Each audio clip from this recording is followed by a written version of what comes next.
Hi students, welcome to Acharya YouTube channel. ఈరోజు మనం ఈ వీడియోలో విజయనగర సామ్రాజ్యానికి సంబంధించి కొన్ని ముఖ్యమైనటువంటి రచనల గురించి తెలుసుకుందాం. ఈ వీడియో అనేది మీకు 100% కోడింగ్ ద్వారా రూపొందించబడింది.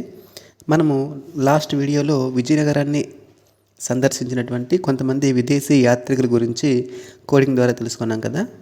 ఇది ఆ వీడియోకి ఇది కంటిన్యూ వీడియో, సెకండ్ వీడియో అన్నమాట. ముందుగా మనం విజయనగర సామ్రాజ్యంలో ఉన్నటువంటి అష్టదిగ్గజ కవుల గురించి తెలుసుకుందాం. కృష్ణదేవరాయల ఆస్థానంలో ఉన్నటువంటి 8 మంది కవుల్ని మనము అష్టదిగ్గజాలు అని పిలుస్తాం కదా. ఈ 8 మంది కవుల్ని మనము గుర్తుపెట్టుకోవచ్చు. ఎలా అంటే ఈ వాక్యం ద్వారా చూడండి. ఒక కొడుకు తండ్రితో అంటున్నాడు అనమాట. కొడుకుని మనము ఇంగ్లీష్లో సన్ అంటాం, తండ్రిని మనము అయ్యా అంటాం కదా. చూడండి, అయ్యా దూరంగా ఉన్న పెద్ద నంది మీది తినాలి, మాది తినాలి అని గలం విప్పింది అని సన్ అన్నాడు. అయ్యా దూరంగా ఉన్న పెద్ద నంది మీది తినాలి, మాది తినాలి అని గలం విప్పింది అని సన్ను అన్నాడనమాట. అయ్యా అంటే ఇక్కడ మనకి అయ్యల రాజు రామభద్రుడు. దూరంగా అన్నప్పుడు దూర్జటి, పెద్ద అన్నప్పుడు అల్లసాని పెద్దన, నంది అంటే నంది తిమ్మన, తెనాలి అంటే తెనాలి రామకృష్ణుడు, మాది అన్నప్పుడు మాదయ్య గారి మల్లన, గలం అన్నప్పుడు పెంగలి సూరణ, సన్ అన్నప్పుడు భూషణ్ అని గుర్తుపెట్టుకోవాలి. భూషణ్ రామరాజా భూషణుడు. ఈ 8 మందిని మనము అష్టదిగ్గజాలు అంటాం. ఈ వాక్యాన్ని గుర్తుపెట్టుకోవడం ద్వారా మనము ఈ 8 మంది కవులను కూడా గుర్తుపెట్టుకోవచ్చు. అయ్యలరాజు రామభద్రుడు, దూర్జటి, అల్లసాని పెద్దన, నంది తిమ్మన, తెనాలి రామకృష్ణుడు, మాదయ్య గారి మల్లన, పెంగలి సూరణ, రామరాజ భూషణుడు. నెక్స్ట్ ఇప్పుడు ఈ విజయనగర సామ్రాజ్యంలో ఉన్నటువంటి ఈ అష్టదిగ్గజ కవులు రాసినటువంటి రచనలను మనము కోడింగ్ ద్వారా గుర్తుపెట్టుకుందాం. ఓకేనా. ముందుగా అల్లసాని పెద్దన.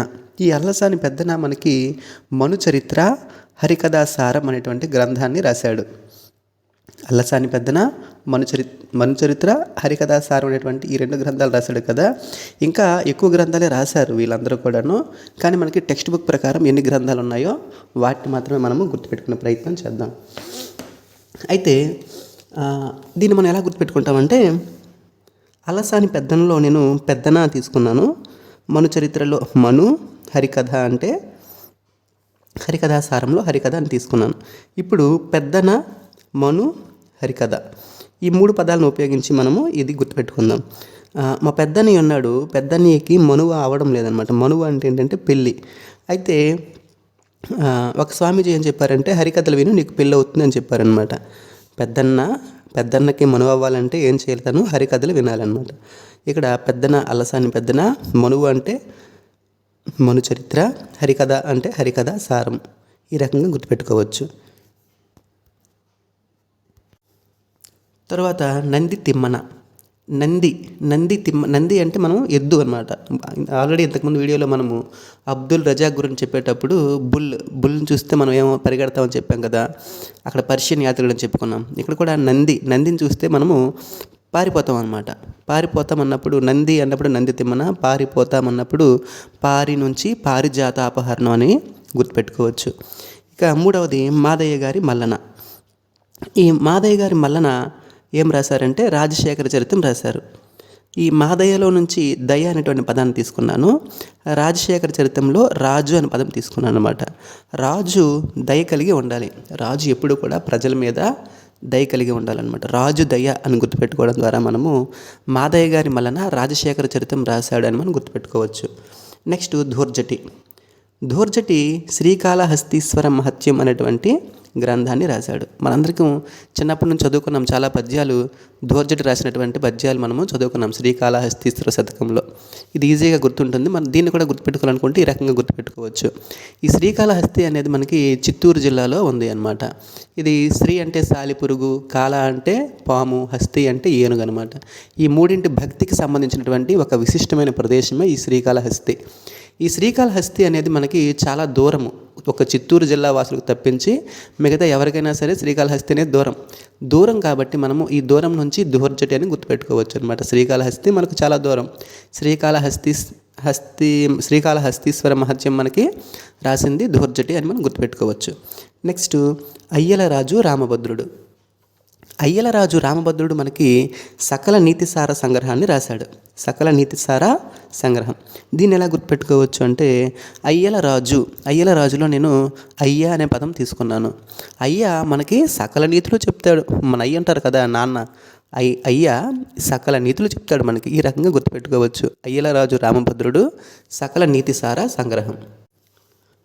నెక్స్ట్ పింగళి సూరణ రాఘవ పాండవీయం రాశాడు. పింగళి సూరణ రాఘవ పాండవీయం దీన్ని ఎలా గుర్తుపెట్టుకోవచ్చు అంటే పింగళి నుంచి నేను గలి అనే పదాన్ని తీసుకున్నాను. గలిని కాస్త మార్చి రాస్తే గాలి అని రాస్తున్నాను. ఈ గాలి అనేది మనకేం చేస్తుంది, గాలి వీస్తుంది కదా, గాలి వీయడం అంటాము. ఈ గాలి వీయడం అనేటువంటి ఈ పదం నుంచి మనము గాలి అంటే పింగళి అని గుర్తుపెట్టుకుందాం. వీయడం నుంచి వీయడం అంటే పాండవీయం. వీయడంలో ఫస్ట్ 2 అక్షరాలు తీసుకుందాం. వీయం పాండవీయం, రాఘవ పాండవీయం. పింగళి సూరణ రాఘవ పాండవీయం. నెక్స్ట్ రామరాజ భూషణుడు. ఈయన వసుచరిత్ర అనేటువంటి గ్రంథాన్ని రాశాడు. దీన్ని ఎలా గుర్తుపెట్టుకోవచ్చు అంటే మనకి ఈ మధ్యన టీవీలో యాడ్స్ వస్తూ ఉంటాయి కదండి, రామరాజ్ బనియన్లు అనుకొని. ఈ రామరాజ్ బనియల్ని వైట్గా తెల్లని వస్త్రాలు అన్నమాట. ఇవి ఎంత తెల్ల వస్త్రాలు ఉన్నా సరే వీటికి వాష్ చేయకపోతే అవి నల్లగా మారిపోతాయి. రామరాజ్ బనియన్లు అయినా సరే వాష్ చేయకపోతే అవి మళ్ళీ నల్లగా మారిపోతాయి. ఇక్కడ రామరాజ్ అంటే రామరాజ భూషణుడు, వాష్ అంటే వసుచరిత్ర అని గుర్తుపెట్టుకోవచ్చు మనం. తెనాలి రామకృష్ణుడు పాండురంగ మహత్యం. దీన్ని ఎలా గుర్తుపెట్టుకోవచ్చు అంటే తెనాలి అంటే మనం తినాలి అని గుర్తుపెట్టుకుందాం. ఏం తినాలి? పండు తినాలి. పండు ఎలా తినాలంటే శుభ్రంగా తినాలి. పండు అంటే పాండు, శుభ్రంగా అన్నప్పుడు రంగ, పాండురంగ మహత్యం అన్నమాట. తెనాలి రామకృష్ణుడు పాండురంగ మహత్యాన్ని రాశాడు. ఒకసారి చూసేద్దాం చూడండి. పెద్దన్నకి మను అవ్వాలంటే హరికథ వినాలి. అల్లసాని పెద్దన మనుచరిత్ర హరికథా సారం అనేటువంటి గ్రంథాలను రాశాడు. నందిని చూస్తే పారిపోతాము, నంది తిమ్మన పారిజాతాభరణం అనేటువంటి గ్రంథాన్ని రాశాడు. దైగల రాజు మాదయ్య గారి మల్లన రాజశేఖర చరిత్రం అనేటువంటి గ్రంథాన్ని రాశాడు. శ్రీకాళహస్తి మా ఊరు నుండి చాలా దూరం, దుహర్జటి శ్రీకాళహస్తీశ్వర మహత్యాన్ని రాశాడు. అలాగే అయ్య సకల నీతులు చెప్తాడు. అయ్యలరాజు రామభద్రుడు సకల నీతి సార సంగ్రహం రాశాడు. అలాగే గాలి వీయడం నుంచి పింగళి సూరణ రాఘవ పాండవీయం అనేటువంటి గ్రంథాన్ని రాశారు. అలాగే రామరాజ్ బనియన్లు వాష్ చేయాలి అని గుర్తుపెట్టుకోవడం ద్వారా రామరాజు భూషణుడు వసుచరిత్ర అనేటువంటి గ్రంథాన్ని రాశాడు. అలాగే తినాలి, ఏం తినాలి? పండు తినాలి. ఎలా తినాలి? శుభ్రంగా తినాలి. తెనాలి రామకృష్ణుడు పాండురంగ మహత్యాన్ని రాశాడు. ఇప్పుడు మనము శ్రీకృష్ణదేవరాయల వారి రచనల్ని కోడింగ్ ద్వారా ఎలా గుర్తుపెట్టుకోవాలో చూద్దాం. శ్రీకృష్ణదేవరాయలు జామ్ని ఆమ్ చేసి హుషారుగా పరిగెత్తాడు. కృష్ణదేవరాయలు జామ్ని ఆమ్ చేసి హుషారుగా పరిగెత్తాడు. ఇక్కడ హుషార్ని నేను కాస్త హుషారుగా అని రాశాను, గమనించండి. ఇందులో మనము జామ్ అంటే జాంబవతి కళ్యాణం అని గుర్తుపెట్టుకోవాలి. ఆమ్ చేశాడు, ఆమ్ చేయడం అంటే తినడం అన్నమాట. ఆమ్ చేశాడు అన్నప్పుడు మనము ఆముక్త మాల్యద అని గుర్తుపెట్టుకోవాలి. హుషారుగా పరిగెత్తాడు అన్నప్పుడు ఉషా పరిణయం అని గుర్తుపెట్టుకోవాలన్నమాట. శ్రీకృష్ణదేవరాయల రచనలు ఏంటంటే జాంబవతి కళ్యాణము, ఆముక్త మాల్యద, ఉషా పరిణయము.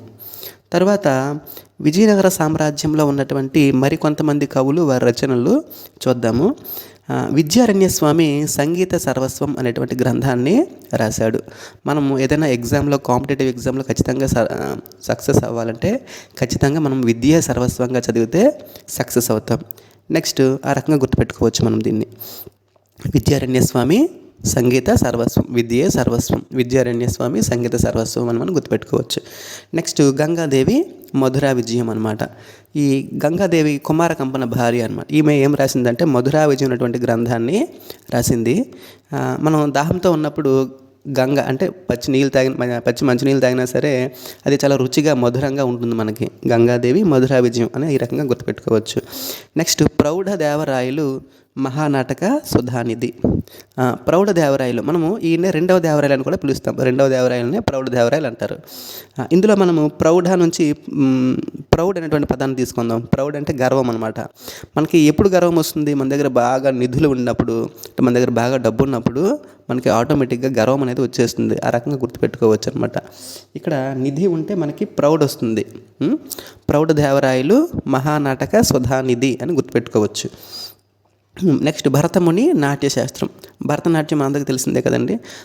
ఆ నాట్యానికి ఆ పేరు ఆ భరతముని పేరు మీదగానే వచ్చింది. దీన్ని మనం ఈ రకంగా గుర్తుపెట్టుకోవచ్చు అనమాట. ఈజీగా ఇది గుర్తుంటుంది. భరతముని నాట్యశాస్త్రం అనేటువంటి గ్రంథాన్ని రాశారు. నెక్స్ట్ ఈ లెసన్లో మనకి మరొక విషయం ఇవ్వబడింది. కర్ణాటక సంగీత త్రయం. కర్ణాటక సంగీత త్రయం ముగ్గురు ఉన్నారనమాట. వాళ్ళ పేర్లు దీక్షితారు, త్యాగరాజస్వామి, శ్యామశాస్త్రి. వీళ్ళ ముగ్గురు పేర్లని మనము డిటిఎస్ ద్వారా గుర్తుపెట్టుకోవచ్చు. D for Dikshitar, T for Tyagarajaswami, S for Syamashastri. DTS sound వీళ్ళు ఎలా కొడుతున్నారంటే కర్రతోనే డిటిఎస్ వాయించేస్తున్నారు అనమాట. డిటిఎస్ సౌండ్ వచ్చేస్తుంది వీళ్ళు కొడుతుంటే. D for Dikshitar, T for Tyagarajaswami, S for Syamashastri. ఈ ముగ్గురు పేర్లని మనము గుర్తుపెట్టుకోవచ్చు. వీళ్ళు కర్ణాటక సంగీత త్రయం. అయితే వీళ్ళు ముగ్గురు కూడాను తాంజోర్ ఆస్థానంలో ఉండేవారనమాట. చాలా ఇంపార్టెంట్, గుర్తుపెట్టుకోండి. కర్ణాటక సంగీత త్రయము తాంజోర్ ఆస్థానంలో ఉండేవాళ్ళు. Thanks for watching. వీడియో నచ్చితే వీడియోని కామెంట్ చేయండి, లైక్ చేయండి, షేర్ చేయండి. మా ఛానల్ని సబ్స్క్రైబ్ చేసుకోండి.